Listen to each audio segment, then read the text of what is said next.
Good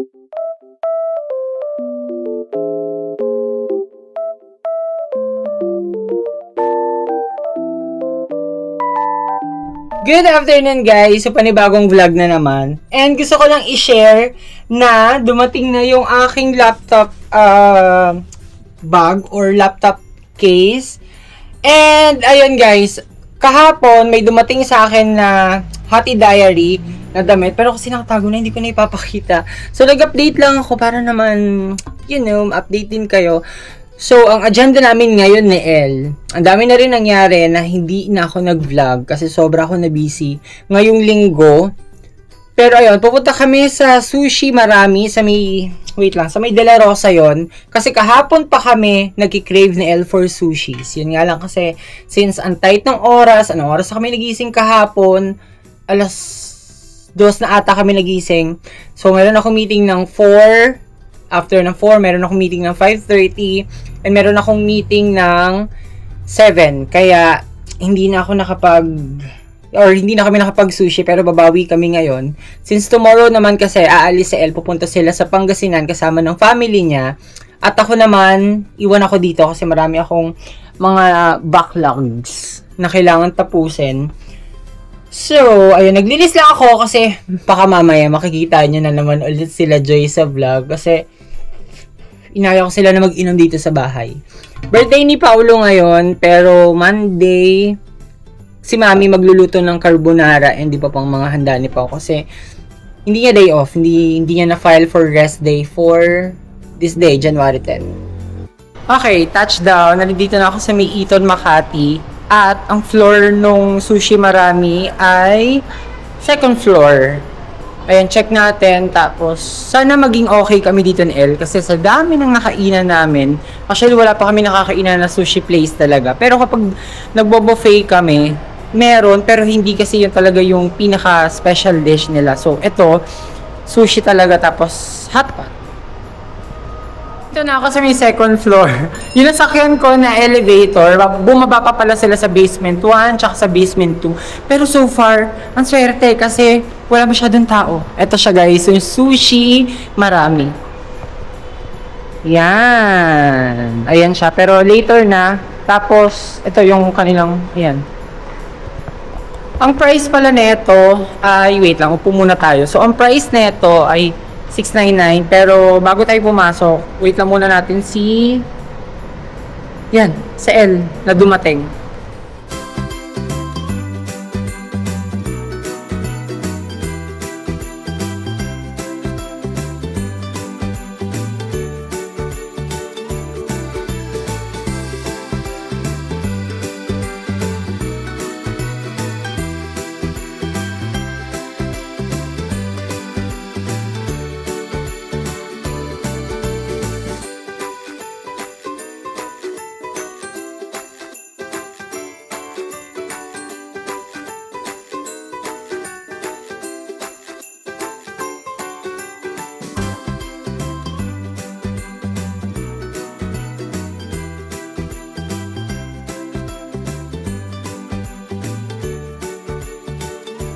Okay, hi guys! It's Sunday. Mag-unbox lang ako ng mga parcels na dumating ngayong araw.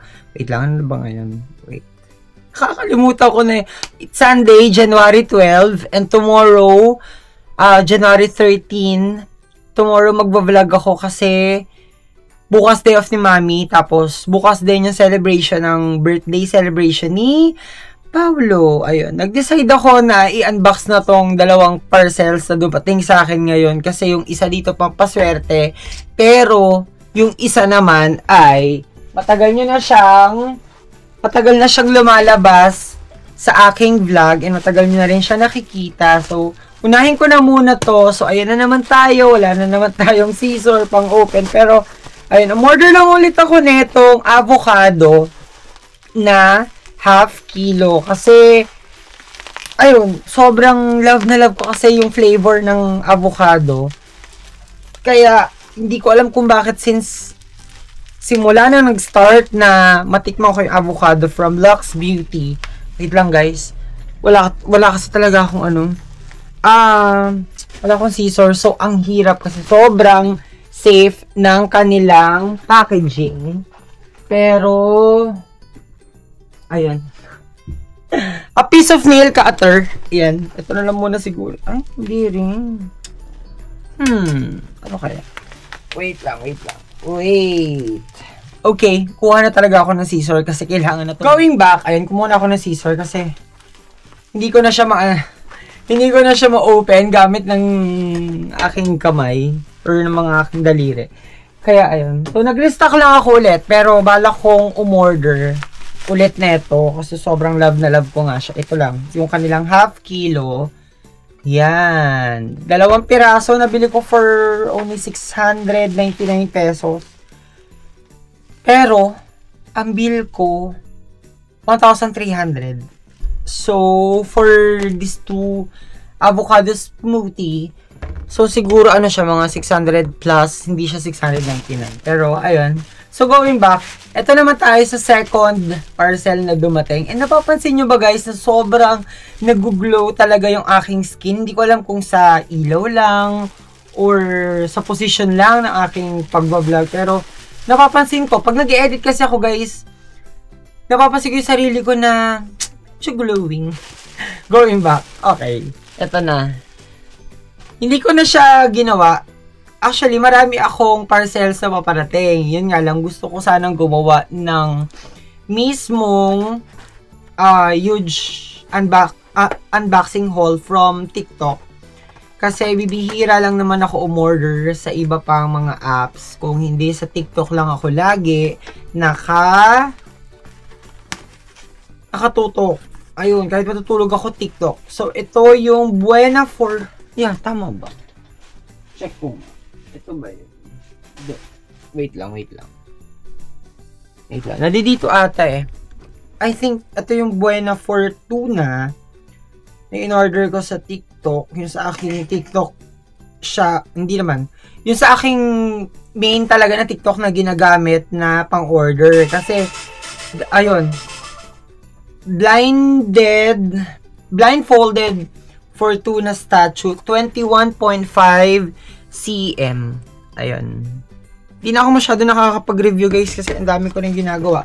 Pero ngayon, I'm happy na 2 lang yung aking meeting na ginawa for this day. Kahit naman Sunday. So, ito siya guys. Yan. Sobrang safe ng lalagyan netong aking blindfolded for tuna statue. Ay, matagal na tong lumalabas sa aking FYP.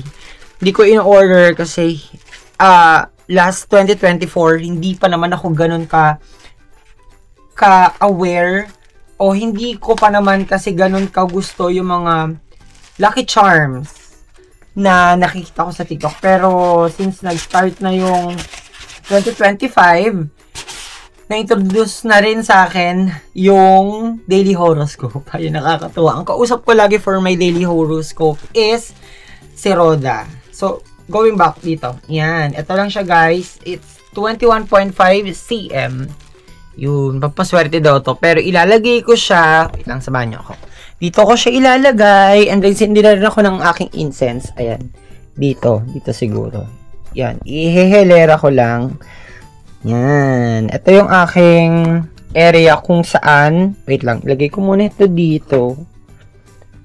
Tapos, ito yung area kung saan ako naglalagay ng aking mga pampaswerte. Ito yung aking 2 guard dogs na nilagay ko lang sa gitna yung aking candle from Bath and Body Works. Tapos, itong aking gold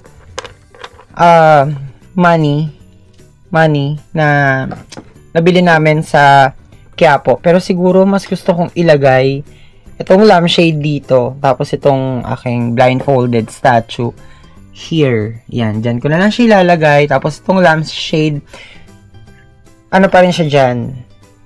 Dyan lang siya. Kasi mas gusto ko yung tama ng ilaw. Kasi pag natutulog ako sa taas, tapos may ilaw dito, hindi ako nakakatulog kapag walang ilaw. Hindi ako sanay na madilim. So, open natin yung, yan, lagyan natin ng ilaw. May ilaw lang naman. So, ayan, nilagyan ko na ng ilaw. Okay, yan lang.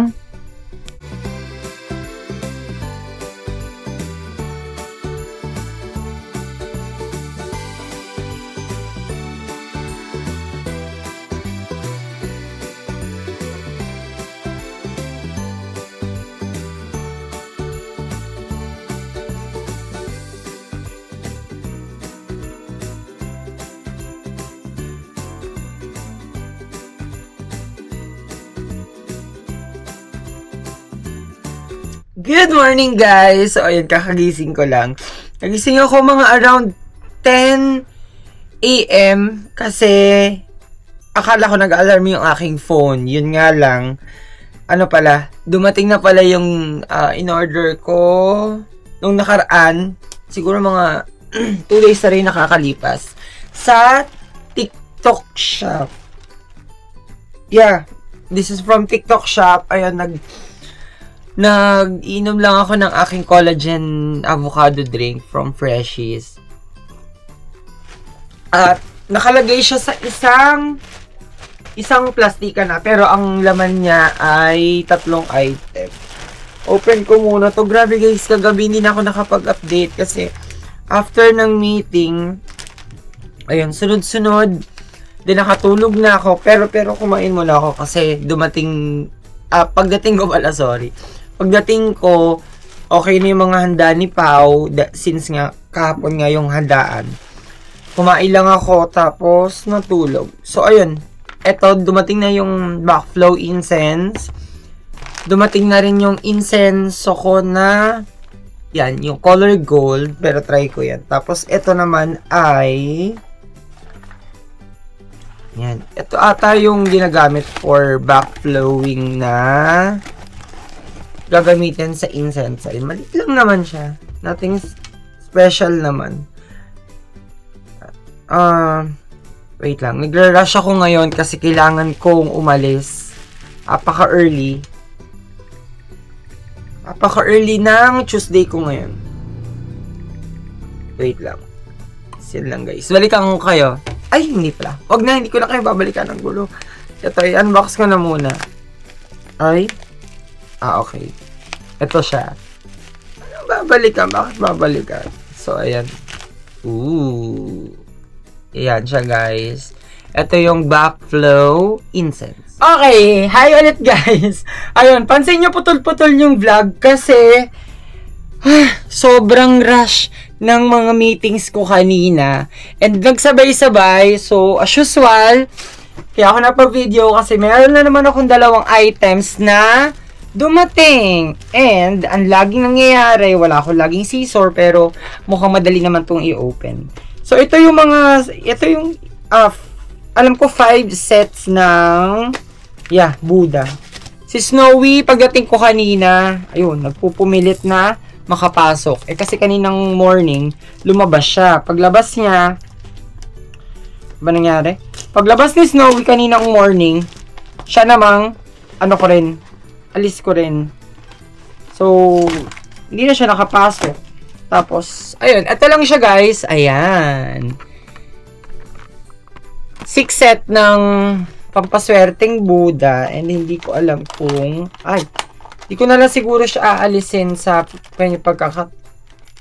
pagkaka-sealed. Naka-sealed kasi siya guys. Pero, ayun, since ipang di-display ko nga siya dun sa aking, ano tawag dito?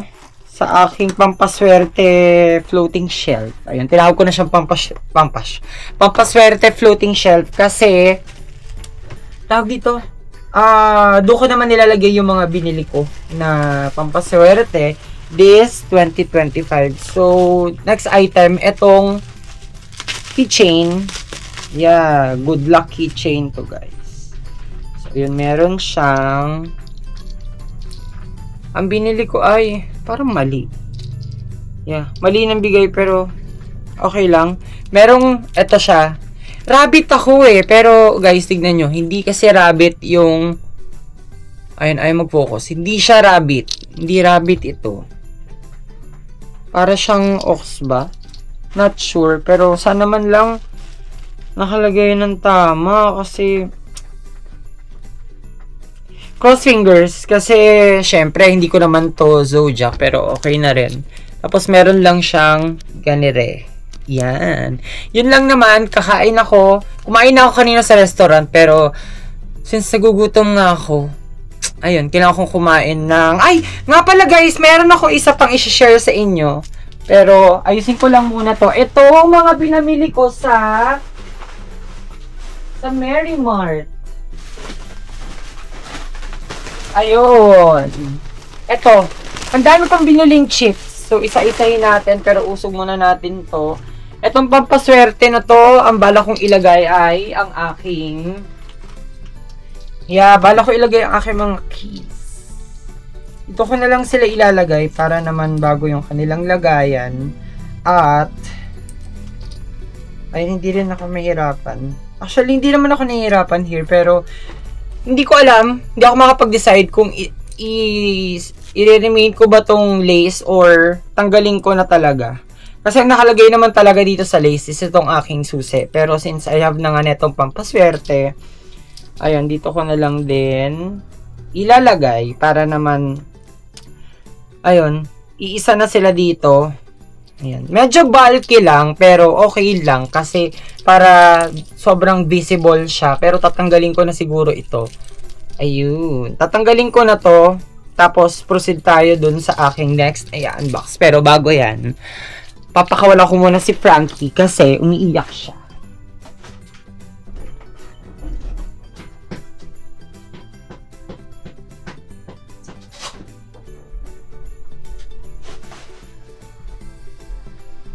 Okay, let's proceed. Ay, nikakat ko na lang siguro to.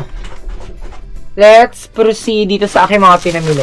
First, sa Mary Mart kasi, may nakita akong buy one take one, pero hindi ko naman ina-expect na yung buy one take one nila ay mga chicheria. So, una na dito ay itong piatos.